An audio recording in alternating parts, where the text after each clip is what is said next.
पाकिस्तान प्रधानमंत्री उड़ाई भारतर मजाक मुहतोड़ जवाब देले Irfan Pathan. T20 world cup semifinal Bharat England पाखरु पराजय पर एबे पूरा पाकिस्तान रे खुशी देखा मिली।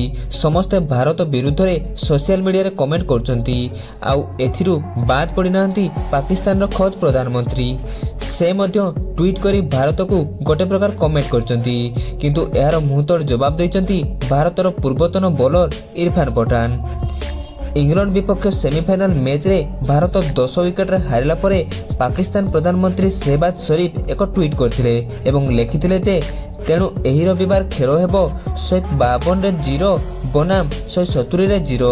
तांको ट्वीट रे एई दुईटी स्कोर उल्लेख अछि। प्रथम स्कोर 152 रे 0 विकेट हेउछि गतथर T20 वर्ल्ड कप मैच रे पाकिस्तान भारत विपक्ष मैच रे जो स्कोर करि जितिथिला एवं द्वितीय स्कोर टी चलित वर्ष इंग्लैंड रो सेमिफाइनाल मैच रो स्कोर।